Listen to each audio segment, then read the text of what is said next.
Hello friends, સ્વાગત છે તમારા બધાનું મારા રસોડામાં। તો આજે હું લઈને આવી છું એક સરસ મજાની મીઠાઈની રેસીપી। બધાના ફેવરિટ એવા મોતીચૂરના લાડુ બનાવીને તૈયાર કરીશું।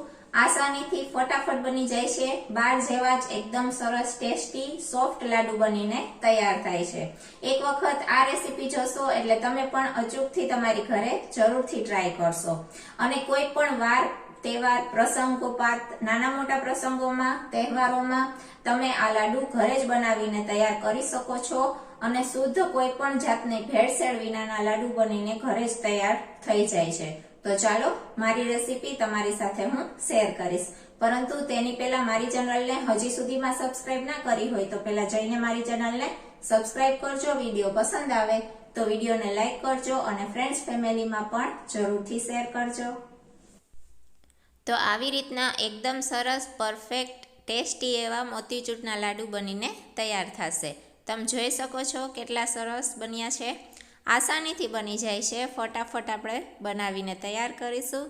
તો ચાલો મોતીચૂરના લાડુ બનાવવા સ્ટાર્ટ કરશું। તો સૌપ્રથમ આપણે એક મિક્સી જાર લેશું।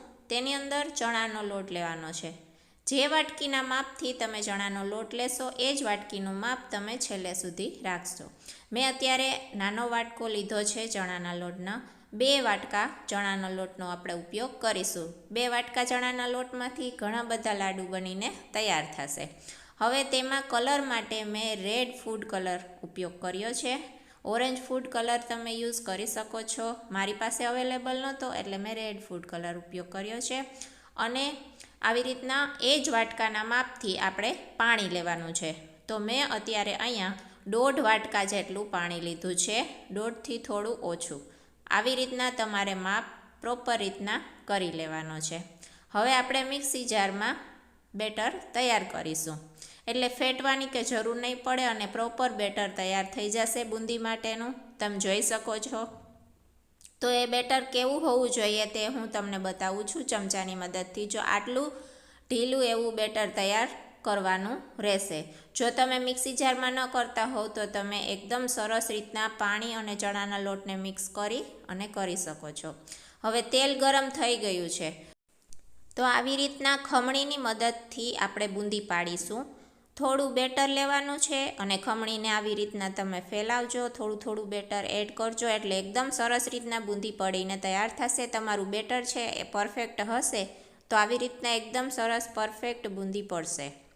તો આવી રીતના થોડું થોડું બેટર છે એ ખમણીની ઉપર નાખવાનું છે અને બુંદી પાડી લેવાની છે। આસાનીથી એકદમ સરસ મજાની બુંદી તળાઈ જાય છે।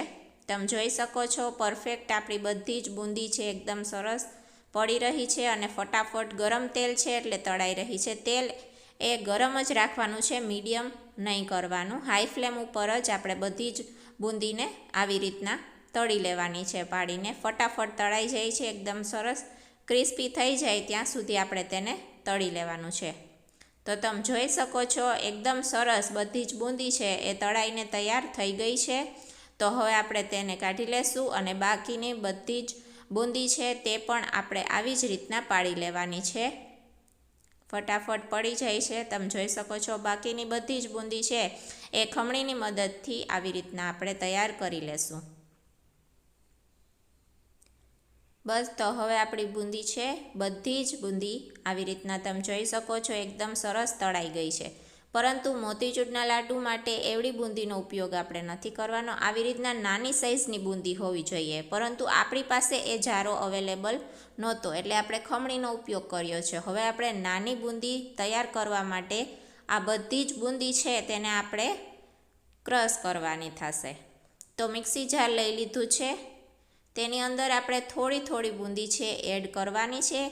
આખું નહીં, બસ થોડું થોડું એડ કરવાનું અને તેને પલ્સ મોડ ઉપર 3 વખત ફેરવવાનું।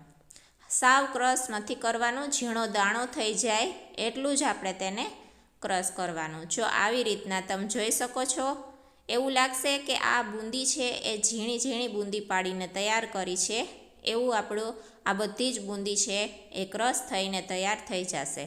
તો આવી રીતના જોઈ શકો છો બધી જ બુંદી છે તેને આપણે ક્રશ કરી અને એકદમ ઝીણી ઝીણી કરી નાખી છે। તમે જોઈ શકો છો। તો મોતીચૂરના લાડુ માટે આવી રીતની બૂંદી હોવી જોઈએ. તો બૂંદી આપણી તૈયાર છે. તો હવે આપણે ચાસણી તૈયાર કરીશું. તો જે વાટકીથી આપણે ચણાનો લોટ લીધો હતો એ જ વાટકીની મદદથી આપણે ખાંડ લીધી છે. ખાંડ મેં અત્યારે અહીંયા 1.5 વાટકી લીધી છે.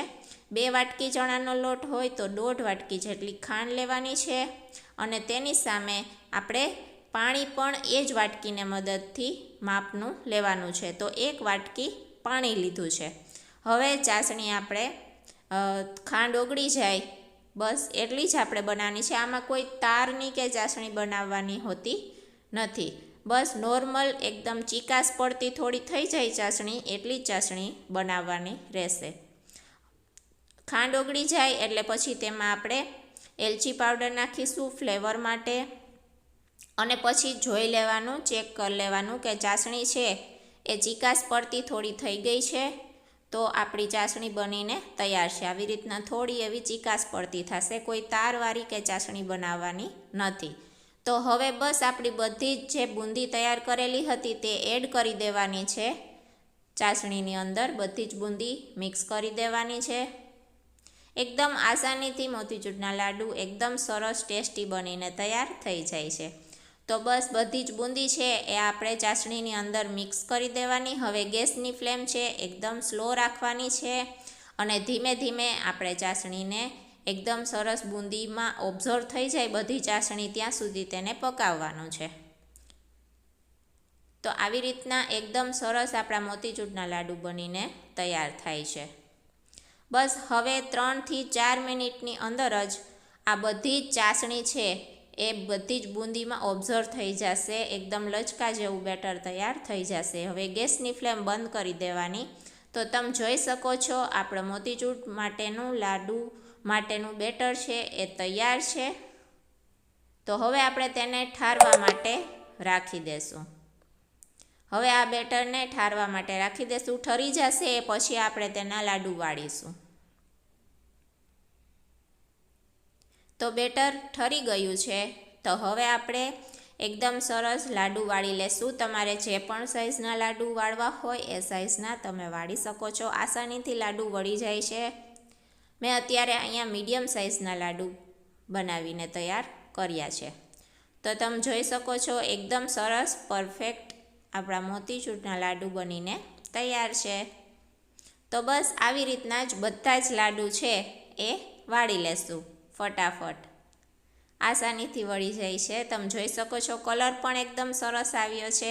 તમે ઓરેન્જ કલર એડ કરશો તો ઓરેન્જ લાડુ બનશે, યલો કરશો તો યલો અને રેડ કરશો તો થોડા રેડ પડતા. તો આવી રીતના બધા જ આપણા લાડુ બનીને તૈયાર છે. ફટાફટ બની જાય છે. ફક્ત 2 વાટકી ચણાના લોટમાંથી એટલા બધા એકદમ સરસ ટેસ્ટી લાડુ બનીને તૈયાર છે. હું તમને એક લાડુ છે એ તોડીને પણ બતાવીશ. એકદમ સરસ સોફ્ટ, મોઢામાં મૂકતા જ એકદમ સરસ ઓગળી જાય એવા આપણા મોતીચૂરના લાડુ બનીને તૈયાર છે. તો આ રેસીપી તમારી ઘરે તમે જરૂરથી એક વખત ટ્રાય કરજો. બજાર જેવા જ મળે છે, બને છે અને એકદમ સરસ ટેસ્ટી બને છે. આસાનીથી બની જાય છે. તો બસ મારી રેસીપી જો તમને પસંદ આવી હોય તો વિડીયોને લાઇક કરજો, ચેનલને સબસ્ક્રાઈબ કરજો અને આવો નવો સપોર્ટ દેતા રહેજો. મળું છું નેક્સ્ટ વિડીયોમાં નેક્સ્ટ રેસીપી સાથે. ત્યાં સુધી જય માતાજી.